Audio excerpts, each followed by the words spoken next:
as we started the chapter nutrition in plant, the next topic is our cell. अब हम पढ़ेंगे cell. सबसे पहले सेल की डेफिनेशन से स्टार्ट करेंगे।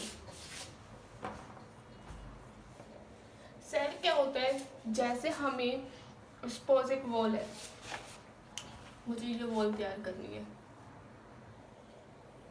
इस वॉल को तैयार करने में क्या लगेंगी? नंबर ऑफ ब्रिक्स लगेंगी।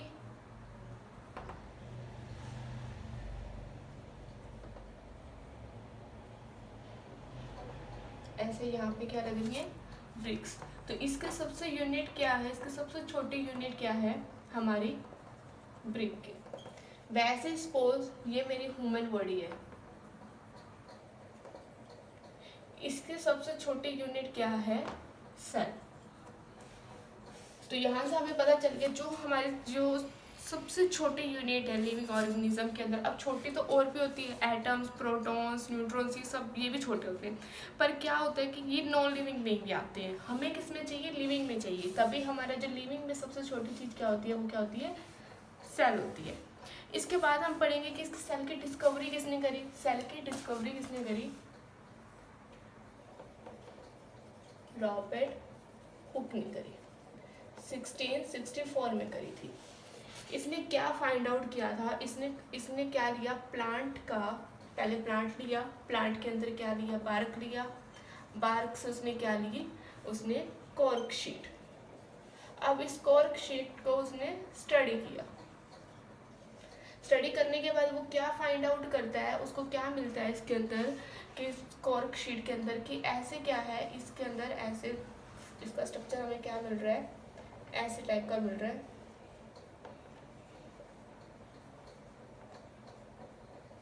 जिसके अंदर छोटे छोटे छोटे छोटे क्या है? ऐसे क्या मिल रहा है? ये मिल रहा है। उसको ये ख्याल है कि ये स्ट्रक्चर तो किसी और से भी मिलता है। तो वो किससे मिलता है? उसने सोचा कि ये स्ट्रक्चर किससे मिलता है? उसने सोचा ये स्ट्रक्चर किससे मिलता है? हमारा हनीकॉम्ब से, जिसको हम क्या बोलते हैं? मधुमक्खी का छत्ता। तो उसने बताया जैसे हनीकॉम्ब के अंदर क्या होता है? नंबर ऑफ चैम्बर्स प्रेजेंट होते हैं, वैसे ही इसके अंदर भी क्या है? इस कॉर्क शीट के अंदर भी बहुत सारे नंबर ऑफ चैम्बर्स या कंपार्टमेंट्स है। इन कंपार्टमेंट का उसने क्या नाम ले दिया था? उसको क्या बोल दिया था? डेड सेल्स है। यहाँ से हमें क्या डिस्कवरी होगी थी? इसकी डेड सेल की। अब ये तो हमें पता चल गया, ये तो क्या है? नॉन लिविंग, मतलब डेड है तो नॉन लिविंग है। अब लिविंग की डिस्कवरी किसने करी? तो लिविंग की डिस्कवरी किसने करी थी? लुवेनिक हॉक ने करी थी 1674। इसने जो कहता है इसी 16th सेंचुरी में हमें क्या मिला था? माइक्रोस्कोप भी डिस्कवर हो चुका था। पर इसने क्या किया था? अपना खुद का ही माइक्रोस्कोप लिया था। यहाँ हम लिख देंगे ही यूज्ड हिज ओन माइक्रोस्कोप। उसने खुद का ही माइक्रोस्कोप लिया था। इसे 16th सेंचुरी में माइक्रोस्कोप वैसे डिस्कवर हो चुका था, पर इसने खुद का लिया था। यहाँ पे क्या था? फिर जो लिविंग की डिस्कवरी करी थी, जो लिविंग सेल्स फाइंड आउट किए थे, वो करते लिवेनक हॉक ने डिस्कवर किए थे। वो कब किए थे? 1674 में। तो यहाँ तक तो हमने ये बेसिक सा पढ़ लिया कि सेल की डिस्कवरी किसने करी और इसके बारे में छोटा जो इसका बेसिक सा था। इसके बाद आता है सेल होते कितने टाइप्स के? सेल क्या है हमारे? 2 टाइप्स के होते हैं। टाइप्स ऑफ सेल तो कौन से हैं? प्लांट सेल्स और दूसरा एनिमल सेल्स।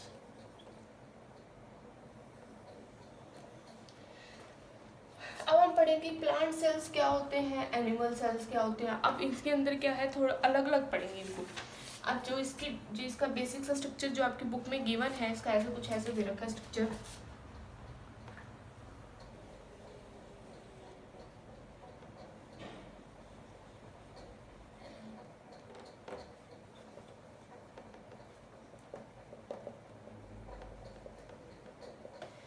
ये ऐसे स्ट्रक्चर है इसको क्या बोलते हैं हम? न्यूक्लियस। ये स्ट्रक्चर किसका है? एनिमल का, एनिमल सेल्स। वैसे सिमिलरली हमें एक प्लांट सेल का भी स्ट्रक्चर दे रखा है, जिसका कुछ ऐसे स्ट्रक्चर है।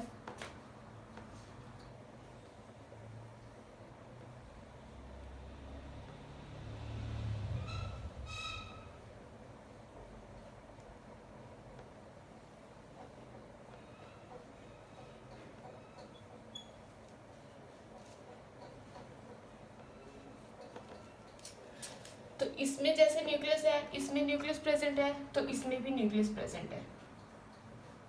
दोनों में क्या है, न्यूक्लियस प्रेजेंट है। अब सबसे पहले हम पढ़ेंगे न्यूक्लियस के बारे में। वो इसमें भी प्रेजेंट है, वो इसमें भी प्रेजेंट है। तो न्यूक्लियस इतना ज़्यादा रिस्पॉन्सिबल होता है, ये क्या, इसको क्या बोलते हैं, जैसे हम अब सपोज जैसे हमारी ह्यूमन बॉडी है, ह्यूमन बॉडी को काम करने के लिए क्या चाहिए होता है, हमें ब्रेन। ब्रेन के प्रोसेस से हमें क्या पता, हम सारी इंफॉर्मेशन अपनी स्टोर कर सकते हैं। वैसे सिमिलरली क्या होता है, हमें न्यूक्लियस भी क्या होता है, सेल के अंदर ब्रेन की तरह काम करता है, ये कंट्रोल करता है सेल को, कंट्रोल ऑफ सेल। ये इतना ज़्यादा रिस्पॉन्सिबल होता है, ये सारी इंफॉर्मेशन स्टोर कर लेते हैं। अब वो information stored, responsible for storage या स्टोर्स इंफॉर्मेशन। अब वो इंफॉर्मेशन कोई भी हो सकती है, जैसे हमारी लगा लो, जैसे हमारी डीएनए इंफॉर्मेशन। डीएनए और आरएनए क्या होते हैं, जीन्स होते हैं, वो उसकी भी सारी इंफॉर्मेशन अपने पास कंट्रोल करता है। और ये क्या कंट्रोल करता है, ये क्या करता है, मेक आरएनए, आरएनए को भी बनाता है। और इसको इसके क्या बोलते हैं, कंट्रोल ऑफ सेल बोलते हैं, रिस्पॉन्सिबल होता है। और मेक आरएनए और प्रोटीन्स के लिए भी ये रिस्पॉन्सिबल होता है। अब क्या होगा, जो न्यूक्लियस को हमने क्या बोल दिया, brain of cell, it is also called brain of cell. अब क्वेश्चन आ सकता है कई बार कि why nucleus is called brain of cell, क्यों कहा जाता है कि न्यूक्लियस को ब्रेन ऑफ सेल क्यों बोला जाता है। वो इसलिए बोला जाता है ताकि ये सारी इंफॉर्मेशन क्या करता है, अपने पास कलेक्ट करके रखता है, इसलिए इसको क्या बोला जाता है, ब्रेन ऑफ सेल बोला जाता है। न्यूक्लियस का हमने ये पढ़ लिया। अब इसके बाद हमारे सेकंड है इसके अंदर साइटोप्लाज्म, जो इसके अंदर ये ऐसे लिक्विड सा प्रेजेंट है ना, इसको क्या बोलते हैं हम, साइटोप्लाज्म। यही साइटोप्लाज्म यहाँ पे भी प्रेजेंट होता है।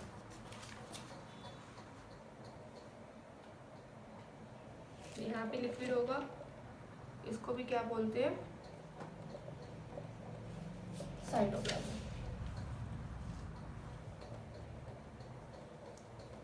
अब हम सेकंड चीज पढ़ेंगे कि साइटोप्लाज्म। फर्स्ट हमने पढ़ा न्यूक्लियस क्या करता है काम, सेकंड हम पढ़ेंगे कि साइटोप्लाज्म क्या काम करता है। तो साइटोप्लाज्म क्या होता है, एक जेली लाइक का सब्सटेंस है, मतलब इसको बोलेंगे जेली लाइक सब्सटेंस। इस सब्सटेंस के अंदर क्या है, बहुत छोटे छोटे क्या प्रेजेंट्स है, ऑर्गेनल्स प्रेजेंट है। जैसे यहाँ पे भी प्रेजेंट है, जो ये ऑर्गेनल्स है ना, इसको क्या बोलते हैं, वैक्यूल्स। जो एनिमल्स में ऑर्गेनल्स है, ये वैक्यूल्स है। इसको ये क्या है, साइज स्मॉल है इनका।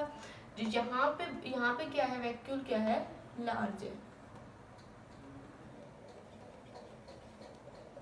तो इसके अंदर क्या करता है, ये जेली लाइक का सब्सटेंस क्या कंटेन करता है, कंटेन्स वैक्यूल्स।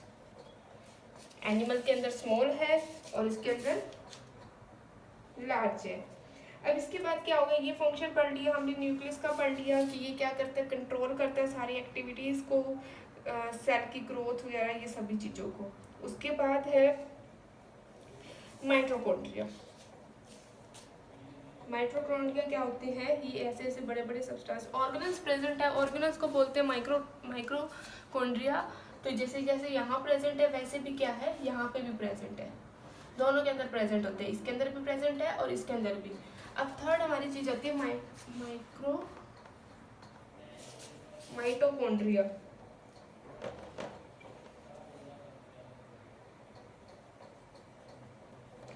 अब इस माइटोकॉन्ड्रिया का क्या काम है, ये क्या काम करता है, हमारी डाइजेशन में काम करता है या रेस्पिरेशन में काम करता है।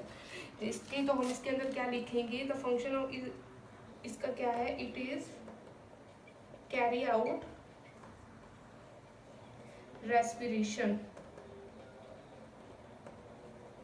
for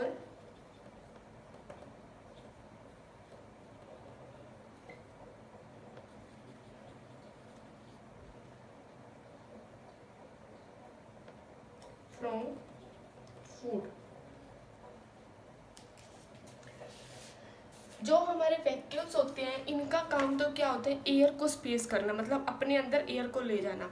माइटोकॉन्ड्रिया का काम क्या होता है कि ये माइटोकॉन्ड्रिया क्या करते हैं, ये जो एयर अंदर चली गई है रेस्पिरेशन का काम करते हैं, सांस लेना, अंदर बाहर करना, प्रोसेस करना। ये प्रोसेस हमारा किसे, अब देखो सांस तो दोनों ही लेते हैं, एनिमल भी लेते हैं, प्लांट भी लेते हैं। तो ये मिटोकॉन्ड्रिया क्या करता है, ये इसके लिए रिस्पॉन्सिबल होता है। जो हम रेस्पिरेशन कर रहे हैं उससे हमें क्या एनर्जी मिल रही है या नहीं मिल रही, कैसे मिल रही है, ये इसके हेल्प करता है मिटोकॉन्ड्रिया। तो हमने थर्ड पढ़ लिया मिटोकॉन्ड्रिया, और इसके अंदर क्या प्रेजेंट होते हैं अब पढ़ेंगे हम। उसके बाद क्या होते हैं हमारी मिटोकॉन्ड्रिया हो गया, उसके बाद साइटोप्लाज्म। एक साइटोप्लाज्म का एक और फंक्शन भी होता है, साइटोप्लाज्म क्या करते हैं, ऑल मेटाबॉलिज्म एक्टिविटीज कलेक्ट करते हैं, मतलब responsible for metabolism.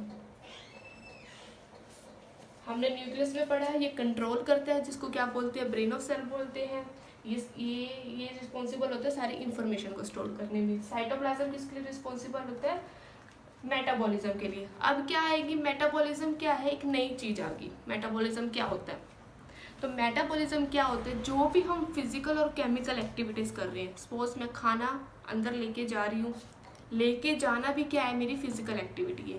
Chemical activity क्या है इसके अंदर, जो खाना इसके अंदर डाइजेस्ट हो रहा है, जो रेस्पिरेशन हो रही है इसके बाद, उसके बाद कंट्रोल कोऑर्डिनेशन हो रही है, ये सारी प्रोसेस क्या है, केमिकल। जो मेरा सम है, मेटाबॉलिज्म को क्या बोलेंगे, सम ऑफ फिजिकल और केमिकल एक्टिविटीज। फिजिकल और केमिकल एक्टिविटीज को क्या बोला जाता है, मेटाबॉलिज्म, जिसके अंदर डाइजेशन, रेस्पिरेशन, ये सारे प्रोसेसेस हो रहे हैं। जैसे अब प्लांट्स के अंदर क्या हो रहा है, प्लांट्स खाना खुद बनाते हैं, सारी प्रोसेस लेते हैं, करते हैं फोटोसिंथेसिस के थ्रू, तो वो भी मेरी क्या है, मेटाबॉलिज्म है। जो मेरी बॉडी के अंदर खाना डाइजेस्ट हो रहा है, जो उससे एनर्जी मुझे मिल रही है, सारे बॉडी पार्ट्स के पास सब एनर्जी जा रही है, तो उसको क्या बोलते हैं, उसको भी मेटाबॉलिज्म बोलते हैं। मतलब जो फोटोसिंथेसिस के अंदर मेटाबॉलिज्म हो रहा है उसको बोलते हैं एनाबॉलिक, जो हमारे ह्यूमन बॉडी में हो रहा है उसको क्या बोलते हैं, कैटाबॉलिक। तो हमारे दो टाइप के मेटाबॉलिज्म होते हैं, ये हम हायर क्लासेस में पढ़ेंगे। बस इतना पढ़ लो कि मेटाबॉलिज्म क्या होते हैं, फिजिकल और केमिकल प्रोसेसेस होते हैं। ये क्या होते हैं, दो टाइप्स के होते हैं, एक एनाबॉलिक और कैटाबॉलिक।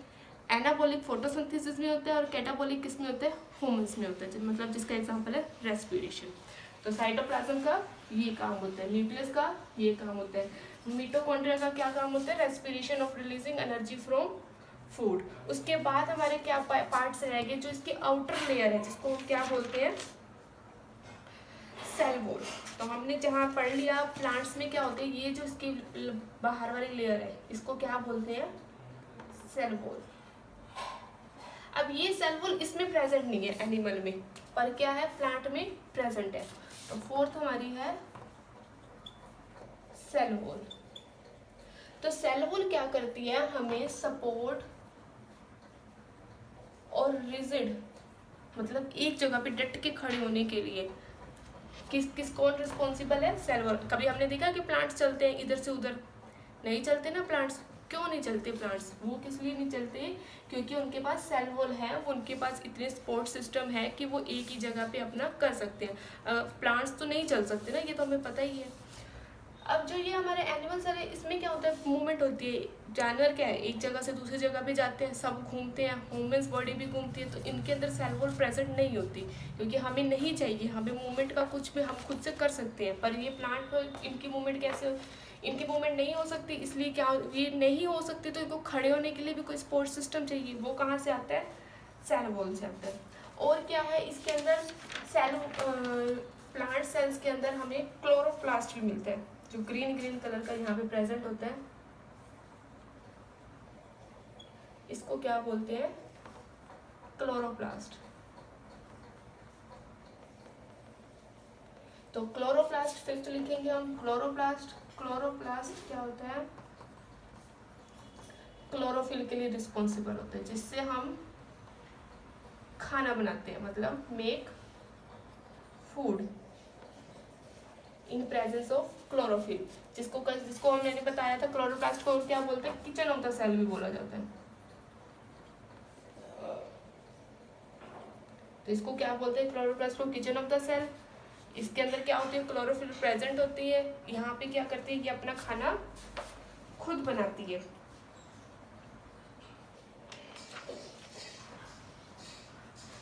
तो बस इसके अंदर यही है कि इसके अंदर जो हमारे बस बेसिक सा डिफरेंस इसके अंदर यही है एनिमल और प्लांट सेल्स में, कि जो हमारे एनिमल सेल्स होते हैं इसके अंदर लार्ज वैक्यूल होता है, इसके अंदर स्मॉल वैक्यूल्स होते हैं। जो इसके अंदर है सेल वॉल प्रेजेंट होती है एनिमल सेल्स के अंदर, प्लांट सेल के अंदर एनिमल सेल प्रेजेंट नहीं होती। प्लांट सेल के अंदर क्लोरोप्लास्ट प्रेजेंट होती है, प्लस इसके अंदर नहीं होती। एनिमल्स के अंदर कोई क्लोरोप्लास्ट प्रेजेंट नहीं है ना, तो इसके अंदर प्लांट्स के अंदर है बड़ी।